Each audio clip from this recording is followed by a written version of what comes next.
Hello friends, welcome to MRK study. देखिए, इस video में बात करेंगे हम Indian Oil Corporation Limited refinery की, जो अभी वैकेंसी आपने सभी ने देख ली होंगी। ठीक है, कितनी कहाँ वैकेंसी आई हैं। ठीक है, इससे पहले मैं बात करूं कि मैंने अभी इंडियन कोस्ट गार्ड की तैयारी करवाई थी। लोग बता रहे हैं कि 70 से 80% वहाँ तक मतलब उनको आ गया है वहाँ पर। ठीक है, तो अच्छा पेपर हुआ है। बाकी यहाँ हम तैयारी करते हैं अब इंडियन ऑयल की रिफाइनरी की, तो आप सभी जुड़ सकते हैं मुझसे। ठीक है, और यहाँ पे हम सेट 1 करने वाले हैं। हम यहाँ सबसे पहले डिटेल देखेंगे। तो जिन लोगों ने चैनल को सब्सक्राइब नहीं किया है वो पहले सब्सक्राइब कर लीजिएगा चैनल को। ठीक है, और वीडियो को लाइक भी कर सकते हैं आप अगर आपको अच्छा लगे तो यहाँ पे देखो, यहाँ क्या है, इंडियन ऑयल वैकेंसी इन 2021। तो यहाँ सबसे पहले हम वैकेंसी देखते हैं जो मैकेनिकल में वैकेंसी हैं कितनी। ठीक है, हम यहाँ पे मैकेनिकल की बात करेंगे। तो देखो, पारादीप रिफाइनरी है, पारादीप रिफाइनरी में 9 वैकेंसी हैं टोटल। तो यहाँ पे कैटेगरी वाइज मैंने आपको दिखा दिया है। अनरिजर्व 5 है, EWS में 1 है, SC में 1, ST में 1। ठीक है, असम में देखें, मैकेनिकल की बात कर रहा हूँ सिर्फ। ठीक है, असम में है टोटल कितनी है, 4 वैकेंसी। ठीक है, असम रिफाइनरी में 4 वैकेंसी हैं, 2 अनरिजर्व हैं, ST 1, OBC 1। ठीक है, बोगई गाँव है एक। ठीक है, बोगई गाँव में 5 वैकेंसी हैं टोटल, 5 वैकेंसी हैं। तो यहाँ पे अनरिजर्व में 3 है, EWS में 1 है, OBC में 1 है। ठीक है, पारादीप रिफाइनरी है, पारादीप में टोटल 6 वैकेंसी है। यहाँ पे अनरिजर्व में 2 है, EWS में 1 है, SC में 1 है, OBC में 2 है। ठीक है, तो क्लियर हो गई ये बात। अब यहाँ पे हुआ क्या कि गुजरात में है 1 वैकेंसी ओनली मैकेनिकल की, अनरिजर्व। ठीक है, चलिए यहाँ पे क्या है कि 1 साल का एक्सपीरियंस मांगते हैं आपसे। तो हम आगे देख लेते हैं पूरा फुल डिटेल कि क्या क्या है इसमें। देखिए भाई, यहाँ पे है क्या कि minimum 1 year post of qualification experience in maintenance overhauling of rotary equipment such as compressor, gas steam turbine, boiler, column, valve, pump, mechanical seal, dry gas seal, bearing.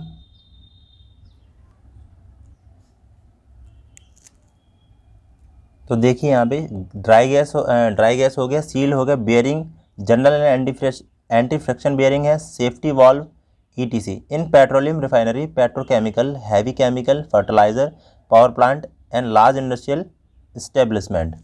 तो देखिए यहाँ पे इन चीज़ों का आपको एक विवरण दे रखा है। ठीक है, और इसमें आपको क्या है कि आपको इसमें 1 ईयर का एक्सपीरियंस होना चाहिए। ठीक है, 1 ईयर का एक्सपीरियंस होना चाहिए। यदि आपने अगर अप्रेंटिसशिप किया है, ठीक है, तो वो भी चलेगा। और कहीं से आपने जैसे 1 साल काम किया है कहीं भी, ठीक है, जैसे बॉयलर में काम किया तो बॉयलर का सर्टिफिकेट चल जाएगा, कॉलम वॉल्व का, या फिर मैकेनिकल फील्ड में आपको वर्क किया है तो वो चल जाएगा। ठीक है, 1 ईयर का मतलब एक्सपीरियंस होना चाहिए। ठीक है, प्राइवेट भी चलेगा मतलब, लेकिन आपके पास सर्टिफिकेट होना चाहिए उसका। ठीक है, विद रजिस्ट्रेशन नंबर होता है वो होना चाहिए। ठीक है, समझ में आ गया। तो इतनी बात यहाँ तक क्लियर हो गई, तभी आप फॉर्म को फिल कर पाओगे। ठीक है, चलिए, और जिन लोगों ने, देखो एक और बात बता दूं, जिन लोगों ने जैसे मान लो अप्रेंटिसशिप नहीं की है तो वो भी अप्रेंटिसशिप कर लें आगे, क्योंकि अगर इंडियन ऑयल में वैकेंसी जब आती है तो 1 साल के एक्सपीरियंस ही मांगते हैं वो लोग। ठीक है, चलिए अब आगे देखते हैं एग्ज़ाम पैटर्न को। देखिए सभी लोग ध्यान से, एग्ज़ाम पैटर्न क्या बनता है। देखिए यहाँ पे अलग अलग रिफाइनरी होती हैं। पारादीप है, मैंने अभी बताया पारादीप है, ये गुजरात रिफाइनरी है, मथुरा रिफाइनरी है, मथुरा में तो एक भी वैकेंसी नहीं है। और बाकी यहाँ पानीपत रिफाइनरी है, तमिलनाडु में भी है। तो देखो क्या है कि यहाँ पे रेशियो जो होता है, जैसे मान लो मैं बता रहा हूँ, पहले ध्यान से देखना, 70 टेक्निकल 30 नॉन टेक, एक तो ये रेशियो हो गया। फिर दूसरा रेशियो हो गया 90 टेक्निकल एंड 10 नॉन टेक्निकल, ये हल्दिया रिफाइनरी का होता है। 60 टेक्निकल और 40 नॉन टेक। ठीक है, ये भी एक रेशियो होता है। तो सारे जो इंडियन ऑयल के जो रिफाइनरी हैं वो अलग अलग अपना अपना पैटर्न बनाती हैं। मैं आपको क्लियर बात बता दूं। ठीक है, अब इसमें ये मत सोचना आपके मतलब मैं आपको गलत बता रहा हूँ, गलत कुछ नहीं है। ये 70-30 का रेशियो जो होता है वो पानीपत रिफाइनरी में होता है। 60-40 का जो होता है वो मथुरा रिफाइनरी में होता है। मथुरा रिफाइनरी में लास्ट बार हुआ था तो उस टाइप का ही हुआ था जहाँ तक है। ठीक है, तो ये कुछ रेशियो होते हैं। तो फिर भी आप मतलब नॉन टेक भी साथ में करिए, नॉन टेक भी साथ में करिए, और टेक्निकल भी साथ में करिए। मैं नॉन टेक भी इसमें करा दिया करूँगा जहाँ तक है, कोशिश करूँगा। कुछ अच्छे क्वेश्चन जो नॉन टेक में, जैसे आपकी जनरल साइंस है या फिर GK के क्वेश्चन हैं या फिर मैथमेटिक्स के, जो भी लगे तुमको। बाकी यहाँ पे क्या करेंगे, हम टेक्निकल का सबसे ज़्यादा ध्यान देंगे। ठीक है, तो जिन लोगों को लगता है, ठीक है, जिन लोगों को लगता है कि यहाँ से तैयारी हो सकती है तो भाई सब्सक्राइब कर लीजिए सभी लोग चैनल को, ठीक है। अब हम शुरू करते हैं क्वेश्चन। अब देखिए होता क्या है कि आप सभी लोगों को एक डाउट होगा सर कि वो क्या कहते हैं पेपर तो मिलता नहीं है। मैं मानता हूँ पेपर नहीं मिलता है, मगर लेकिन हम लोग एनालाइज कर सकते हैं कुछ फ्रेंड से, या फिर जो सर हैं, या फिर जो पेपर देकर आए हैं, ठीक है, तो उनसे हमें पता चल जाता है किस टाइप के क्वेश्चन आए हैं, ठीक है, समझ में आ रहा है ना। जैसे आप देखा होगा जो एनालाइज देते हैं चैनल वाले, तो वो किसी ना किसी से पूछते ही हैं तभी तो चैनल, या फिर आपने क्वेश्चन वो लोग पेपर है कि वो जमा करवा लेते हैं, ठीक है, पेपर जैसे आप दोगे ना तो वहाँ पे वो पेपर को सबमिट करवा लेंगे, ठीक है। तो चलिए शुरू करते हैं, आप फालतू की बातें नहीं करेंगे, सब काम की बात थी, ठीक है। तो देखो यहाँ पे सबसे पहला क्वेश्चन हम देखते हैं, mechanical seal is use for. Mechanical seal सबसे ज़्यादा अभी इंडियन ऑयल में भी, वो उसमें इंडियन कोस्ट गार्ड में भी पूछा था, पहले ये क्वेश्चन कभी पूछा नहीं है, लेकिन अब देखो मैकेनिकल सील सबसे ज़्यादा पूछा जाता है। तो मैकेनिकल सील यूज फॉर, तो देखिए यहाँ पे क्या आंसर होगा इसका, टू कंप्रेस्ड एयर। आप आंसर भी दे सकते हैं कमेंट बॉक्स में आपको लगता है तो, ठीक है। To clean mud from petrol, to prevent leakage and to measure the rotating speed. तो देखो यहाँ पे सी आंसर हो जाएगा, टू प्रिवेंट लीकेज, ठीक है। अब इसको हम समझते हैं कि है क्या इसके अंदर। बेसिकली देखो मैकेनिकल सील एक मैकेनिकल इक्विपमेंट है, मैकेनिकल उपकरण है, यहाँ पे दिख रहा है, ये है मैकेनिकल सील, ठीक है, मैकेनिकल सील, ये आपको दिख रही होगी, ये मैकेनिकल सील है। अब यहाँ लगती कहाँ है भाई, कैसे प्रिवेंट करेगी, तो देखो ये आपका मोटर होता है, मोटर से शाफ्ट से जुड़ी होती है, ये होता है आपका पंप, ठीक है, ये पंप है, ये मोटर है। अब मोटर पंप को चलाने के लिए हमें क्या है, पावर की ज़रूरत होती है, तो शाफ्ट के यहाँ पे एक कपलिंग लगी होती है, कपलिंग से इसकी शाफ्ट जुड़ी होती है, इसकी भी शाफ्ट जुड़ी होती है, ये कपलिंग से दो शाफ्ट को हम जोड़ सकते हैं, ठीक है, यहाँ तक क्लियर। तो अब हम पंप की बात करते हैं। पंप में जैसे फ्लूइड अगर जाएगा, ठीक है, पंप के अंदर फ्लूइड को प्रेशराइज करता है पंप, तो पंप के अंदर फ्लूइड जाएगा तो वहाँ पे क्या है कि कुछ ना कुछ कहीं ना कहीं स्पेस तो खाली होगा ना, शाफ्ट जहाँ लगेगी। अब मैं डिटेल में आपको बता दूँ, देखिए भाई ध्यान से देखना, अब देखिए भाई ध्यान से देखना है आपको सभी को, ठीक है। देखो कहीं ना कहीं हमारा लिक्विड, जैसे मान लो शाफ्ट है, ठीक है, ये शाफ्ट है, ये पंप है, ठीक है, ये पार्ट पंप का हिस्सा है। अब देखो यहाँ से मैं शाफ्ट को ऐसे करके लगा रहा हूँ इसके अंदर पूरी, तो यहाँ कहीं ना कहीं लीकेज तो ज़रूर होगा, ठीक है। तो ये क्या है कि यहाँ पे हम लोग क्या करते हैं, मैकेनिकल सील लगाते हैं, इस जगह पे फिट होती है मैकेनिकल सील, ठीक है। तो इससे क्या होता है कि यहाँ से जो पेट्रोल या डीजल कुछ भी भरा होगा इसके अंदर, तो वो निकलेगा नहीं, और ये फ्लेक्सिबल भी होती है, इधर उधर मतलब चलती जाती है इधर उधर, ठीक है, अंदर की तरफ, ध्यान से देना इसको। तो आई होप आपको समझ में आ गया होगा कि लिक्विड यहाँ पे जो निकलेगा उसको प्रिवेंट करने के लिए यहाँ पे क्या करते हैं, मैकेनिकल सील का यूज़ करते हैं, ठीक है। चलिए अब आगे देखते हैं। नेक्स्ट क्वेश्चन को देखिए, काफ़ी इंपॉर्टेंट क्वेश्चन है। Which of the following is an additive use for improving the cetane number of diesel, ठीक है, डीजल की बात करिए तो हम क्या मिलाते हैं, cetane number, additive use to improve the cetane number को इम्प्रूव करने के लिए हम क्या मिलाते हैं इसमें। तो देखिए क्या मिलाते हैं भाई, tetraethyl lead, tetramethyl lead, ethyl nitrate acetone and none of this. तो इसका आंसर हो जाएगा क्या, टेट्राएथाइल लेड, ये आंसर इसका हो जाएगा, ठीक है, ये आंसर हो जाएगा, टेट्राएथाइल लेड मिलाते हैं। अब देखो सीटन नंबर ऑक्टेन नंबर से मैं कुछ इंपॉर्टेंट क्वेश्चन बता दूं। देखो अगर आपको आ जाए octane number, OCTAN, octane number, पहली बात तो SI इंजन से करता है, ठीक है, SI इंजन, और SI इंजन होता है पेट्रोल इंजन, ठीक है, पेट्रोल इंजन, समझ में आ रहा होगा, ठीक है। ऑक्टेन नंबर अगर आ जाए तो SI इंजन से रिलेटेड करता है, और ये SI इंजन होते हैं स्पार्क इग्निशन इंजन होते हैं, और इनको हम पेट्रोल इंजन भी बोलते हैं। इसका जो ऑक्टेन नंबर होना चाहिए वो होना चाहिए 80 से लेके 100 तक, ठीक है, 80 से लेके 100 तक होना चाहिए, ठीक है, समझ में आ गया। अब हम C10 की बात करें, C10 नंबर जो होता है वो CI इंजन में होता है, CI इंजन होता है कंप्रेशन इग्निशन इंजन, और इसको हम डीजल इंजन बोलते हैं, DIESEL, डीजल इंजन, ठीक है, डीजल इंजन मतलब इसका जो होता है C10 नंबर वो होता है कितना पता है, वो होता है 40 से लेके 55 तक, ठीक है, 40 से लेके 55 तक। ये टॉपिक इंपॉर्टेंट है, ये कॉपी में लिख लिया करो इस तरीके से, ठीक है। तो ये चीज़ यहाँ पर क्लियर हो गई, अगर आए क्वेश्चन तो आप यहाँ से कर सकते हो, ठीक है। पेट्रोल इंजन होता है वो कांस्टेंट वॉल्यूम पर डिपेंड करता है, ठीक है, और ये CI इंजन होता है डीजल इंजन, वो कांस्टेंट प्रेशर पर होता है, ठीक है। ये चीज़ें यहाँ पे इंपॉर्टेंट पॉइंट बनते हैं। चलिए आगे देखते हैं। तो मोस्ट इम्पॉर्टेंट जो क्वेश्चन है वही मैं लेकर आया हूँ आपके लिए, ठीक है। The first crude oil refinery of India is located at. तो क्रूड ऑयल रिफाइनरी जो सबसे पहले इंडिया में आई थी वो कहाँ आई थी? डिगबोई में, ठीक है। डिगबोई है असम में, ठीक है, असम में है, इम्पोर्टेंट है, ठीक है। तो चलिए नेक्स्ट क्वेश्चन देखते हैं। और अगर हम असम के नेशनल पार्क की बात करें, नेशनल पार्क, तो आपके नेशनल पार्क कौन कौन से असम में बताइए? मानस है, ठीक है, मैं हिंदी में लिख रहा हूँ, मानस नेशनल पार्क है। और कौन सा है आपका बताइए? डिब्रू है, असम में ये पड़ते हैं नेशनल पार्क, ठीक है। और सबसे जो अभी देहिंग पटकाई, अभी मैं इंपॉर्टेंट बता दे रहा हूँ आपको, देहिंग पटकाई है ना, देहिंग पटकाई, देहिंग पटकाई, ये नेशनल पार्क है, अभी नया नया नेशनल पार्क बना हुआ है, तो ये याद रखना है, इसको आ सकता है एग्जामिनेशन में जीके के तौर पे, ठीक है। चलिए आगे देखते हैं। यहाँ पे क्वेश्चन नंबर यहाँ पे 4 देखिए, very very most important question है। Liquefied petroleum gas LPG is mainly mixture of. तो कल ही ये क्वेश्चन आया था, वही पूछ रहा था कि जो एलपीजी जो गैस होती है तो उसमें जो मेनली जो कंटेंट होता है सबसे ज़्यादा वो क्या होता है? कल ही क्वेश्चन पूछा था, ठीक है। तो देखिए यहाँ इसको ध्यान से देखना है। देखिए भाई इसका आंसर क्या होगा? Liquefied LPG gas. तो एलपीजी गैस की जो होती है सबसे पहले लिक्विड पेट्रोलियम गैस इसकी फुल फॉर्म होती है। उसके बाद प्रोपेन एंड ब्यूटेन इसका जो कॉम्पोजिशन होता है, ठीक है। प्रोपेन एंड ब्यूटेन से ये एलपीजी गैस बनी होती है, ठीक है, इंडियन ऑयल में ही तैयार की जाती है।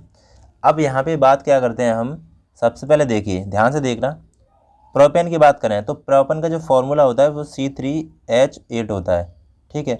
और प्रोपेन जो होती है वो 20% होती है, ठीक है, एलपीजी में। हम ब्यूटेन की बात करें तो ब्यूटेन की जो होता है वो C4H10, ये इसका फॉर्मूला होता है ब्यूटेन का, और ये एलपीजी में 80% तक होती है, ठीक है।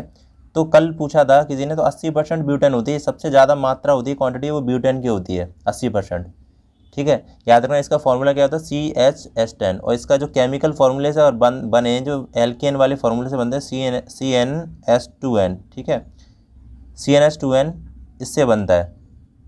समझ में आ गया केमिस्ट्री की बात करें तो? चलिए नेक्स्ट देखते हैं। देखिए भाई क्वेश्चन नंबर यहाँ पे 5 देखना है आपको ध्यान से, ठीक है। क्वेश्चन नंबर 5 देंगे, विस ब्रेकिंग इज ए। विस ब्रेकिंग क्या होता है? इस टाइप के क्वेश्चन आ जाते हैं और आप समझ में नहीं आते कि है क्या ये। Use natural gas as feed, is carried out of atmospheric pressure, produce fuel oil lower viscosity, produce gasoline oil. तो देखिए इसका आंसर होगा विस ब्रेकिंग होता है produce fuel oil lower viscosity, ठीक है, याद रखना इसको। विस ब्रेकिंग आ जाए तो produce fuel oil lower viscosity, ठीक है, लोअर विस्कोसिटी होगी कोई भी फ्यूल की तो हम विस ब्रेकिंग बोलेंगे इसको।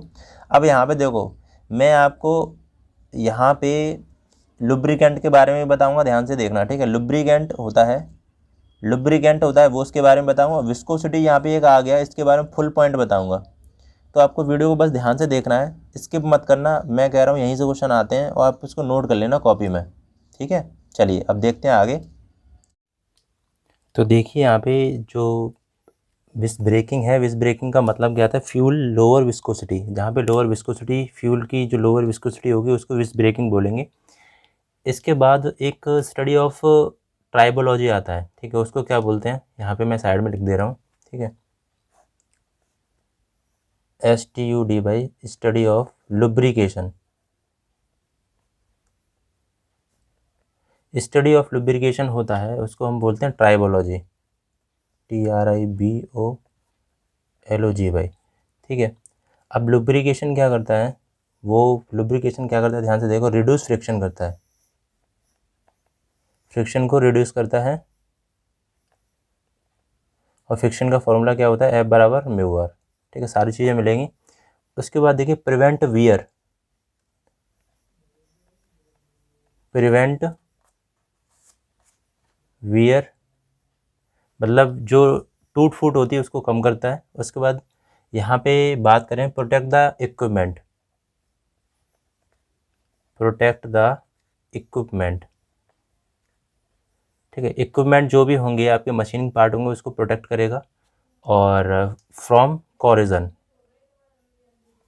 फ्रॉम कोरोजन,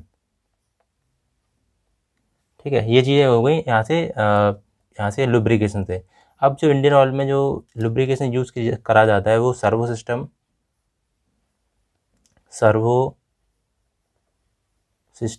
68 और सर्वो सिस्टम यहाँ पे 46 ये यूज़ किए जाते हैं। ठीक है, तो ये कुछ हो गए इंपॉर्टेंट पॉइंट।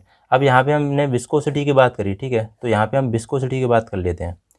विस्कोसिटी मेनली दो प्रकार की होती है। देखो, ये तो होता है डायनामिक विस्कोसिटी, ठीक है, DYNAMIC डायनेमिक विस्कोसिटी होती है, ठीक है, और एक होती है काइनेमेटिक विस्कोसिटी, ठीक है, यहाँ पे लिख दे रहा हूँ KINEMATIC काइनेमेटिक विस्कोसिटी, ठीक है, ये चीज़ हो गई। तो यहाँ पे जो फॉर्मूला बनेगा डायनेमिक विस्कोसिटी का वो tau is equal to mu DU/dy, ठीक है, ये होता है। यहाँ पे टाउ जो होता है वो शियर स्ट्रेस होता है, और जो म्यू होता है ना वो होता है डायनेमिक विस्कोसिटी। डायनेमिक विस्कोसिटी को मेनली विस्कोसिटी ही बोलते हैं सिंपली, ठीक है, याद रखना इसको। बाकी देखो इसकी जो यूनिट होती है, ठीक है, यूनिट हम देखेंगे, यूनिट क्या होती है इसकी, देखिए ध्यान से देखिए, यूनिट जो होती हैं वो होती है न्यूटन सेकेंड पर मीटर स्क्वायर। ये क्वेश्चन बनते हैं, जो बता रहा हूँ, जो मेनली क्वेश्चन बनते हैं। उसके बाद देखिए CGS में, CGS की फुल फॉर्म होती है सेंटीग्राम सेकेंड सिस्टम, ठीक है, इसमें होती है डाइन सेकेंड पर सेंटीमीटर स्क्वायर, ठीक है, या इसको CGS में पॉइज भी बोलते हैं। पॉइज भी एक यूनिट होती है डायनेमिक विस्कोसिटी की, और इसके एक पॉइज बराबर होता है, वो ध्यान से रखना, ग्राम पर सेंटीमीटर सेकेंड, ठीक है, ये ध्यान रखना। उसके बाद एक पॉइज इक्वल टू भी होता है क्या, वो इम्पोर्टेंट है, 0.1 न्यूटन सेकेंड पर मीटर स्क्वायर, या इसको हम 1/10 न्यूटन सेकेंड पर मीटर स्क्वायर, ऐसे भी क्वेश्चन आया हुआ है बहुत बार। और इसकी जो डायमेंशन की बात करूँ मैं, डायमेंशन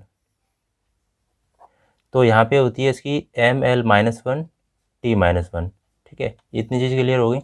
उसके बाद हम बात करेंगे काइनेमेटिक विस्कोसिटी की। तो काइनेमेटिक विस्कोसिटी होती है V से करते हैं, और डायनेमिक विस्कोसिटी अपन रो, ठीक है। यहाँ पे जो म्यू है वो है यही वाली डायनेमिक विस्कोसिटी, और रो है वो डेंसिटी है। और डेंसिटी जो होती है, देखो यहाँ लिख दे रहा हूँ, डेंसिटी होता है मास अपॉन वॉल्यूम होता है, ठीक है, सारी चीज़ें क्लियर हो जा रही हैं। तो यहाँ पे इसकी जो यूनिट होती है, ठीक है, हम बेसिकली यूनिट की बात करेंगे क्योंकि यूनिट सबसे ज़्यादा पूछी जाती हैं। तो देखो यूनिट देखो क्या होती है, यहाँ पे यूनिट होती है सेंटीमीटर स्क्वायर, यहाँ पे जो होती है वो मीटर स्क्वायर पर सेकंड होती है, ठीक है, MKS में तो सिंपली। अब हम CGS में बात करेंगे, यहाँ पे CGS में, तो CGS में जो होगी वो होगी सेंटीमीटर, ध्यान से देखना, सेंटीमीटर स्क्वायर पर सेकेंड, ठीक है, ये इसकी यूनिट होगी। एक स्टॉक भी आती है, स्टॉक, ये सबसे ज़्यादा पूछी जाती है। एक स्टॉक बराबर होता है 10⁻⁻⁴ मीटर स्क्वायर पर सेकेंड, ठीक है, ये आता है। उसके बाद एक सेंटीपॉइज भी आती है, सेंटीपॉइज, तो एक सेंटीपॉइज बराबर होता है 10⁻⁻² स्टॉक। तो ध्यान रखना, अगर पॉइज सिंपली पॉइज पूछा जाए तो डायनामिक विस्कोसिटी या फिर विस्कोसिटी सिंपली, और सेंटीपॉइज पूछा जाए तो वह होगी काइनेमेटिक विस्कोसिटी की यूनिट, ठीक है। डायमेंशन की बात करूँ मैं, यहाँ पे डायमेंशन की बात करूँ तो डायमेंशन जो होती है वो L/T-1 होती है, ठीक है। तो सारी चीज़ें मैंने यहाँ पे लिखा दी हैं, समझ में आ गया होगा जहाँ तक है, ठीक है। तो ध्यान से सारे देखो, विस्कोसिटी से जितने भी पॉइंट आएंगे वो यहाँ से ये आएंगे। अब इसके बाद मैं एक चीज़ और बता दे रहा हूँ, वो ध्यान से देखना, और भी पॉइंट बनते हैं टेम्परेचर इफेक्ट का, ठीक है। टेम्परेचर इफेक्ट का पॉइंट बनता है, जैसे अगर टेम्परेचर आप बढ़ा रहे हो, ठीक है, टेम्परेचर की बात करूँ मैं, यहाँ पे लिक्विड के केस में बात करूँगा, लिक्विड, ठीक है, यहाँ पे गैस के केस में बात करूँगा, ठीक है, गैस के केस में। तो अगर मैं टेम्परेचर यहाँ पे बढ़ा रहा हूँ, ठीक है, यहाँ पे अगर टेम्परेचर बढ़ा रहा हूँ, तो विस्कोसिटी हो या फिर डायनेमिक विस्कोसिटी हो, दोनों के केस में होगी जो वो घटेगी, ठीक है। टेम्परेचर बढ़ाऊंगा तो विस्कोसिटी यहाँ पे घटेगी। गैस के केस में क्या है, अगर मैं टेम्परेचर बढ़ा रहा हूँ, ठीक है, ये एरो का मतलब ऊपर जा रहा है, मतलब बढ़ रही है, टेम्परेचर बढ़ रहा है, T फॉर टेम्परेचर। तो यहाँ पे गैस के केस में होगी विस्कोसिटी क्या होगी, वो भी विस्कोसिटी या फिर डायनामिक विस्कोसिटी, वो दोनों बढ़ेंगी। ठीक है। यहाँ पे गैस के केस में देखो, पानी जब हम गर्म करते हैं, यहाँ पे देखो जब हम वाटर गर्म करेंगे तो वहाँ पे वो पतला होता जाता है, इट मीन्स विस्कोसिटी उसकी कम होती जा रही है। ठीक है। और गैस की क्या टेम्परेचर, और गैस के केस में हम टेम्परेचर बढ़ाएंगे तो गैस के केस में विस्कोसिटी बढ़ेगी। गैस के जो मॉलिक्यूल्स होते हैं वो पास पास आ जाते हैं। ठीक है। और चिपक जाते हैं आपस में। जो चिपक जाएंगे इट मीन्स डेंस हो जाएंगे, तो डेंसिटी उसकी बढ़ जाएगी। पास पास आ रहे हैं मॉलिक्यूल तो इसका मतलब डेंसिटी बढ़ रही है। ठीक है, ये चीज़ ध्यान रखना। ठीक है, समझ में आ गया। तो इतने ही सारे पॉइंट बनते हैं, इससे अगर बनेंगे तो इससे कहीं बाहर नहीं जाएगा। ठीक है, ये सारी चीज़ मैंने आपको यहाँ पे करवा दी है, कॉपी में लिख लेना। ठीक है, चलो देखिए क्वेश्चन अब किस तरीके से पूछे जाने लगे हैं। ये देखिए, in this following is not a resistance welding. तो आपको सभी को पता हो जाए रेजिस्टेंस वेल्डिंग कितने टाइप की होती हैं। ठीक है, तभी आप कर पाओगे। तो देखो क्या कह रहा है इसमें कि is not a resistance welding. देखो स्पॉट वेल्डिंग होती है, ये भी रेजिस्टेंस वेल्डिंग होती है। सीम वेल्डिंग होती है, ये भी रेजिस्टेंस वेल्डिंग होती है। प्रोजेक्शन वेल्डिंग होती है, ये भी होती है। एक आती है बट वेल्डिंग। बट वेल्डिंग ये भी एक रेजिस्टेंस वेल्डिंग होती है। ठीक है। अब ये है ना टीआईजी वेल्डिंग, ये नहीं है, तो इसका मतलब आंसर ये इसका हो जाएगा डी आंसर। ठीक है, टीआईजी वेल्डिंग। अब यहाँ पे हम मेनली बात करेंगे यहाँ पे टीआईजी वेल्डिंग की सबसे पहले। ठीक है, तो टीआईजी की वेल्डिंग की फुल फॉर्म होती है टंगस्टन इनर्ट गैस वेल्डिंग। ठीक है, टंगस्टन इनर्ट गैस वेल्डिंग हो गया। टीआईजी में जो इलेक्ट्रोड यूज़ करते हैं वो टंगस्टन का यूज़ करते हैं, टंगस्टन का इलेक्ट्रोड। ठीक है, इतनी बात क्लियर। और ये इलेक्ट्रोड होता है वो नॉन कंज्यूमेबल होता है। नॉन कंज्यूमेबल मतलब होता है कि ये घिसता नहीं है। क्या है? घिसता नहीं है। ठीक है, ये सब लिख लेना कॉपी में, मैं बता रहा हूँ उतनी चीज़ें। ठीक है, तो ये चीज़ें हो गई। और इनर्ट गैस यूज़ करते हैं वो आर्गन और हीलियम यूज़ करते हैं। इनर्ट गैस क्या होती है कि हम वेल्डिंग करते हैं वहाँ पे एटमॉस्फेरिक जो अदर गैसें होती हैं उनसे बचाने के लिए, जैसे वेल्डिंग ख़राब ना हो जाए, तो आर्गन और हीलियम यहाँ पे यूज़ करेंगे इनर्ट गैस। तो डिटेल में मैं ये देखो यहाँ पे इतने दो तीन पॉइंट मैं आपको करा रहा हूँ, इसमें इतना ही काफ़ी है। अगर डिटेल में और पढ़ना है तो मैं स्पेशली वीडियो बनाऊँगा इन चीज़, जैसे टीआईजी वेल्डिंग है, ठीक है, या फिर सीओपी क्या होती है, तो मैं तैयार कर रहा हूँ आपके लिए, परेशान होने की ज़रूरत नहीं है। ये दूसरा चैनल है मेरा MRK मैकेनिकल करके, उसमें मैं स्पेशली वीडियो लेके आऊँगा एक टॉपिक पे। ठीक है, तो उसको भी सब्सक्राइब कर लेना। ठीक है, MRK मैकेनिकल को। ठीक है, उसकी लिंक मैं डिस्क्रिप्शन बॉक्स में दे दूँगा, वहाँ पे डिटेल में चीज़ें मिलेंगी आपको, एक पॉइंट पे बहुत सारी चीज़ें। ठीक है, आगे देखते हैं। देखिए काफ़ी मोस्ट इंपॉर्टेंट है ये क्वेश्चन। तो ये जो इंडस्ट्रियल इंजीनियरिंग है उससे भी क्वेश्चन मैं लेके आया हूँ, क्योंकि इंडस्ट्रियल इंजीनियरिंग के क्वेश्चन लास्ट बार बहुत ज़्यादा पूछे गए थे। तो which of the following chart are use for plant layout design. तो प्लांट लेआउट डिज़ाइन के लिए जो चार्ट यूज़ करे जाते हैं, देखो क्या क्या करे जाते हैं। ऑपरेशन प्रोसेस चार्ट होता है, मैन मशीन चार्ट होता है, ट्रैवल चार्ट हो गया, ऑल ऑफ दिस। तो इसका आंसर होगा ऑल ऑफ दिस। ठीक है, तो ये चार्ट यूज़ करे जाते हैं। अब नेक्स्ट क्वेश्चन देखते हैं हम। देखिए जहाँ पे ज़रूरत है डिफ़ाइन करने की, वहाँ पे मैं आपको अच्छी तरह से डिफ़ाइन करूँगा, परेशान होने की ज़रूरत नहीं है। बस सपोर्ट करिए आप चैनल को, वीडियो को लाइक भी कर देना, लाइक होंगे ज़्यादा से ज़्यादा। और इसके बाद आप कहोगे कि वीडियो बनाना है या वीडियो कैसा है, ये भी आपको बताना है। कि अभी आप बता सकते हो वीडियो कैसा है, आपको समझ में आ रहा है नहीं आ रहा, सारी चीज़ें। नहीं आ रहा तो कोई दिक्कत वाली बात है, नहीं बनाएंगे। और आ रहा है समझ में, अगर आपको लगता है तैयारी कर सकते हो आप, तो आप चैनल को सब्सक्राइब कर लेना। ठीक है, तो देखिए यहाँ पे क्या है, break even point is the point where. तो ब्रेक इवन पॉइंट जो होता है उसमें क्या होता है, fix and variable cost intersect, fix and total cost line intersect, variable and total cost line intersect, sales revenue and total expensive line intersect. तो इसका जो आंसर करेक्ट आंसर होगा वो डी होगा। Sales revenue and total expensive line जो होती है वो इंटरसेक्ट करती है। ठीक है, तो यहाँ पे देखो मैं सारी चीज़ें आपको बता दे रहा हूँ। ब्रेक इवन पॉइंट की हम बात करें, देखो एक तो टोटल कॉस्ट जो होती है, जो पॉइंट बता रहा हूँ वो ध्यान से देखो, यहीं पे देख लो। टोटल जो कॉस्ट होती है, टोटल कॉस्ट होती है वो बराबर होती है फिक्स कॉस्ट के, fix cost plus variable cost, variable cost. ठीक है, इतनी चीज़ याद रखो, ये भी आता है total cost is equal to fix cost plus variable cost. ठीक है, और ब्रेक इवन एनालिसिस जो होते हैं, हम एनालाइज करते हैं, उसमें सारी चीज़ें आती हैं। देखो क्या क्या आती हैं, टोटल कॉस्ट, फिक्स कॉस्ट भी आती है, फिक्स कॉस्ट भी आती है, वेरिएबल कॉस्ट आती है, और यहाँ पे सेल्स रेवेन्यू आता है, ठीक है। तो ये कुछ चीज़ें आती हैं, ठीक है। याद रखना, फिक्स कॉस्ट होगी, वेरिएबल कॉस्ट होगी, सेल्स रेवेन्यू, ये सारी चीज़ें ब्रेक इवन एनालाइज हम करते हैं तो वहाँ पे आती है। ये सेल्स से चीज रिलेटेड है, ठीक है, एक तरीके का, ये बहुत ज़्यादा इंपॉर्टेंट है। तो यहाँ पे मैं एक चीज़ और आपको बता दे रहा हूँ, ग्राफ समझा दे रहा हूँ, ठीक है, ग्राफ समझा दे रहा हूँ, देखो रुको। तो ये क्वेश्चन आपको समझ में आ गया होगा जहाँ तक, ठीक है, डी इसका आंसर हो जाएगा, ध्यान रखना, ठीक है। चलिए नेक्स्ट देखते हैं क्वेश्चन। देखिए भाई, काफ़ी इंपॉर्टेंट क्वेश्चन है, इस टाइप के क्वेश्चन बहुत आते हैं। स्टर्लिंग साइकिल कंसिस्ट ऑफ, तो स्टर्लिंग साइकिल जो होता है वो क्या क्या कंसिस्ट होते हैं इसमें, ये चीज़ आपको देखनी है, ठीक है। क्या होते हैं, two constant volume and two isentropic process, two constant volume and two isothermal process, two constant pressure and two isothermal process and one constant volume one constant pressure. देखिए इसका आंसर होगा करेक्ट बी आंसर, ठीक है। Two constant volume and two isothermal process होते हैं Stirling cycle में, ठीक है। अब इसका मैं ग्राफ बना दे रहा हूँ यहीं पे आपको समझाने के लिए। देखो भाई, यहाँ पे मैं आपको ग्राफ बना रहा हूँ, ये प्रेशर हो गया, ये वॉल्यूम हो गया, ठीक है। इस अगर ग्राफ आ जाए तो आप कर सकते हो, 1 2 3 4। तो यहाँ पे क्या बताया था मैंने आपको, टू कांस्टेंट वॉल्यूम हो गया, ठीक है, और टू आइसोथर्मल, ठीक है, या फिर आइसोथर्मल को कांस्टेंट टेम्परेचर भी बोलते हैं, ठीक है। तो यहाँ पे जो इफिशियंसी इसकी जो बनती है वो 1 - T2/T1 बनती है, ठीक है। यहाँ पे 1 मिनट रुकना,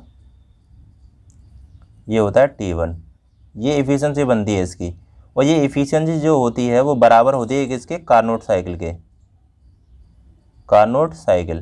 तो याद रखना कार्नोट साइकिल की जो इफिशियंसी होती है वो यही होती है as compare to Stirling cycle, ठीक है, 1 - T2/T1। समझ में आ गया होगा जहाँ तक है। अब इसको पॉइंट को लिख लिया करो, ठीक है, कॉपी में जितना भी करा रहा हूँ उसको लिख लिया करो। चलो नेक्स्ट देखेंगे, क्वेश्चन नंबर 10 देखिए। When the gas is heated at constant pressure the heat supplied, तो कह रहा है कि जब गैस को हम गर्म करते हैं, हीट करते हैं तो कांस्टेंट प्रेशर पे, तो उसमें क्या होता है, increase the internal energy of the gas, increase the temperature of the gas, does some external work during expansion, all of this. तो ध्यान से देखो, इसमें क्या होता है, increase the internal energy of gas, increase होती है, ये सही है। Increase the temperature of gas, ये भी सही है, टेम्परेचर बढ़ता है। Does some external work during expansion, तो यहाँ पे क्या होता है, ये भी ठीक है। और यहाँ पे ऑल ऑफ दीज, इसका आंसर हो जाएगा डी। अब देखिए इस क्वेश्चन को डिटेल में थोड़ा समझना। देखो यहाँ पे मैं कोई पिस्टन सिलेंडर बना रहा हूँ, ठीक है, जहाँ तक है, देखो भाई थोड़ा समझोगे, यहाँ पे कोई लिक्विड है, कुछ भी है, आपका फ्लूइड है यहाँ पे, और यहाँ पे आपका क्यों दे रहे हो, हीट, ठीक है। तो हीट दे रहे हो कांस्टेंट प्रेशर पे, तो प्रेशर यहाँ पे क्या कर रहा है, P = C कर दिया आपने, कांस्टेंट प्रेशर। तो यहाँ पे देखो क्या होगा, आपका जो टेम्परेचर होगा वो भी इंक्रीज़ होगा, ठीक है। इंटरनल एनर्जी होगी वो भी इसमें क्या होगी, इंक्रीज़ होगी, इंटरनल एनर्जी वो भी इंक्रीज़ होगी, ठीक है। तो प्रेशर इंक्रीज़ होगा आपका यहाँ पे, एंड टेम्परेचर भी इंक्रीज़ होगा। और ये कह रहा है some external work during expansion, अगर हाँ इसको हम अगर एक्सपांसन करें, अभी फिक्स नहीं है, ये कह रहा है कि some external work during expansion, अगर हम इसको एक्सपांसन कर दें तो यहाँ पे सम एक्सटर्नल वर्क होगा, क्योंकि पिस्टन यहाँ पे फिर बाद में मूव करेगी, ठीक है। ऑप्शन कुछ अलग तरीके से दिए हैं इसमें, तो पिस्टन यहाँ पे जब मूव करेगी तब इसमें एक्सपांसन, ये एक्सपांसन ऊपर नीचे करेगी तो वर्क भी होगा यहाँ पे, ठीक है। तो इसलिए इसका आंसर होगा ऑल ऑफ दिस, इसको समझना, इंपॉर्टेंट क्वेश्चन है ये, ठीक है। चलो नेक्स्ट क्वेश्चन देखते हैं। अब नेक्स्ट क्वेश्चन देखिए, ये मैचिंग वाले क्वेश्चन आते हैं काफ़ी। तो यहाँ पे देखिए ग्रुप ए दे रखा है आपको और ग्रुप बी दे रखा है, ठीक है, मैचिंग करना है। तो the weight per unit volume of a liquid, तो इसका आंसर क्या होगा, इसका स्पेसिफिक वेट होता है, W = ρg हो जाता है, स्पेसिफिक वेट पता है सभी को। उसके बाद the unit of surface tension, तो सरफेस टेंशन का यूनिट क्या होगा भाई, Nm/m होगा, ठीक है। सरफेस टेंशन का Nm/m, F/L होता है सरफेस टेंशन, ठीक है। उसके बाद द यूनिट प्रेशर इज, तो प्रेशर की यूनिट क्या हो जाएगी भाई, Nm/m², ठीक है, इसका ये हो जाएगा।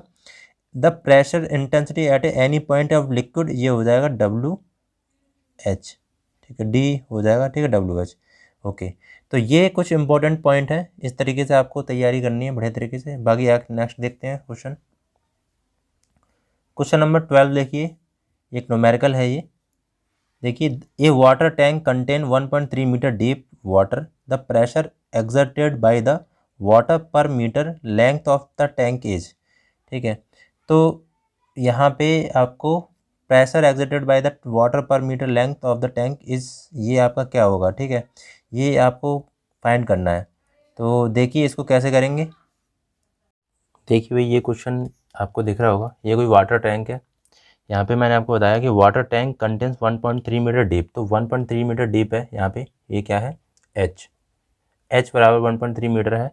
उसके बाद the pressure exerted by the water per metre length, तो प्रेशर हम यहाँ पे अगर निकालेंगे, प्रेशर का जो फॉर्मूला लगेगा वो P बराबर क्या होगा, यहाँ पे WH²/2 लगता है, ठीक है। जब टैंक की बात करेंगे यहाँ पे, तो प्रेशर का जो फॉर्मूला लगेगा WH²/2, तो यहाँ पे W बराबर जो होता है वो W बराबर रो जी होता है, ठीक है। तो मैं यहाँ पे लिख दे रहा हूँ रो जी, और H²/2। तो यहाँ पे रो का मतलब क्या हो गया, यहाँ पे देखो, रो मतलब 1000 होती है वाटर के केस में, जी होता है 9.81, ठीक है, इंटू एच कितना है 1.3, तो 1.3 का स्क्वायर करेंगे बट्टे 2, ठीक है, यहाँ कर रहा हूँ। तो यहाँ पे सॉल्व करेंगे 1000 इंटू 9.81 इंटू 1.69, 13 का जब स्क्वायर करोगे तो 1.69 आएगा, ठीक है, बट्टे 2 करेंगे यहाँ पे। और यहाँ पे जब मल्टीप्लाई करोगे सबका तो 16, 5, 7, 8.9 आ जाएगा बट्टे 2, और 2 से इसको डिवाइड करना, ठीक है। तो 8 पॉइंट यहाँ पे आएगा 8289.45 न्यूटन आएगा, न्यूटन के केस में आएगा।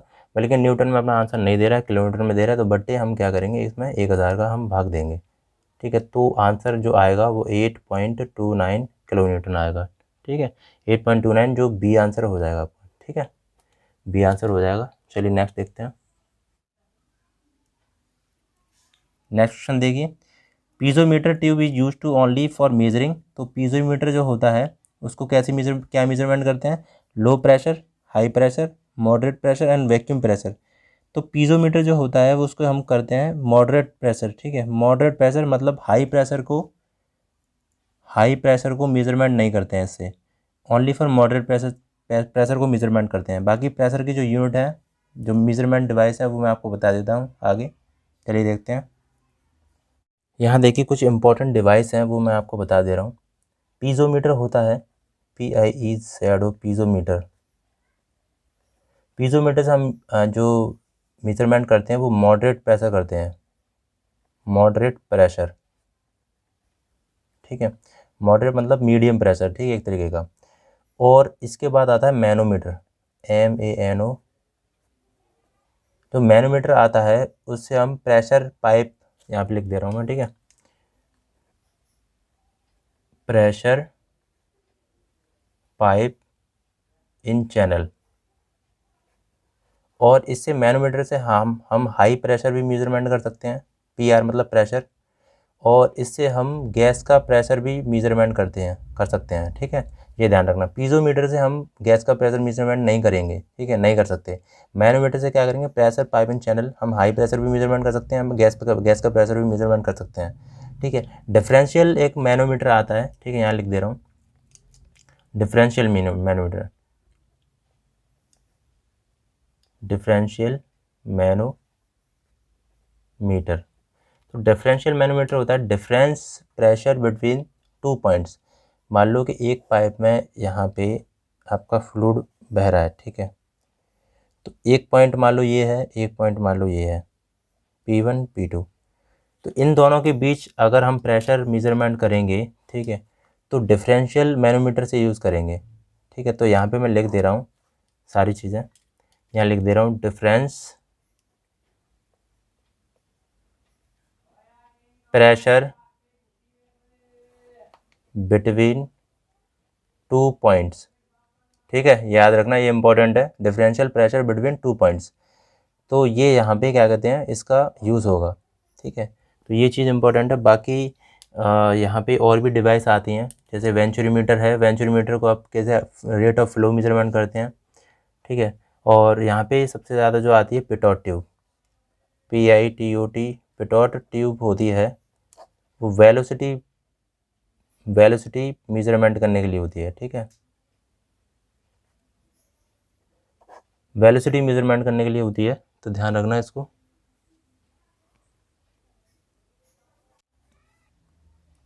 क्वेश्चन नंबर 14 देखिए, the absolute pressure is equal to, बहुत बार एग्जाम में आया हुआ क्वेश्चन है ये।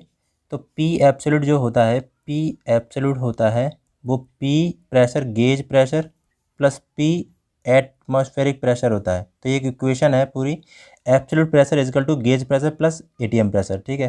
तो gauge pressure plus atmospheric pressure ये एक होता है। तो कैसे भी दे सकता है, आपको गेज प्रेशर पूछ ले तो absolute pressure minus ATM pressure हो जाएगा। तो इस तरीके से इसका आंसर होने वाला है। चलिए नेक्स्ट क्वेश्चन देखेंगे। क्वेश्चन नंबर 15 देखिए, यहाँ पे क्या है, वाई आर द सच tank use in a pipeline. तो इसको अच्छे से डिफाइन करने वाला हूँ मैं, आपको देखना नेक्स्ट आगे, ठीक है। तो देखेंगे इसका क्या आंसर होने वाला है। To reduce friction loss in pipe, ensure uniform flow in pipe, to relieve the pressure due to water hammer, to reduce cavitation. तो करेक्ट आंसर इसका होने वाला है to relieve the pressure due to water hammer. अब हम आगे देखेंगे कि वाटर हैमर क्या होता है, और उसके बाद सर्च टैंक देखेंगे क्या होता है, दोनों का यूज़ देखेंगे। बाकी देखिए, आपको वीडियो अगर अच्छा लगा हो तो कमेंट बॉक्स में बताइएगा कि इसकी जो नेक्स्ट पार्ट है वो बनाना चाहिए या नहीं। बाकी आप सभी लोग IOCL, HPCL, NHPC जो अभी नोटिफिकेशन आया था, SSC, JEE and all mechanical competitive exam के लिए आप सब्सक्राइब कर सकते हो MR की स्टडी को, ठीक है।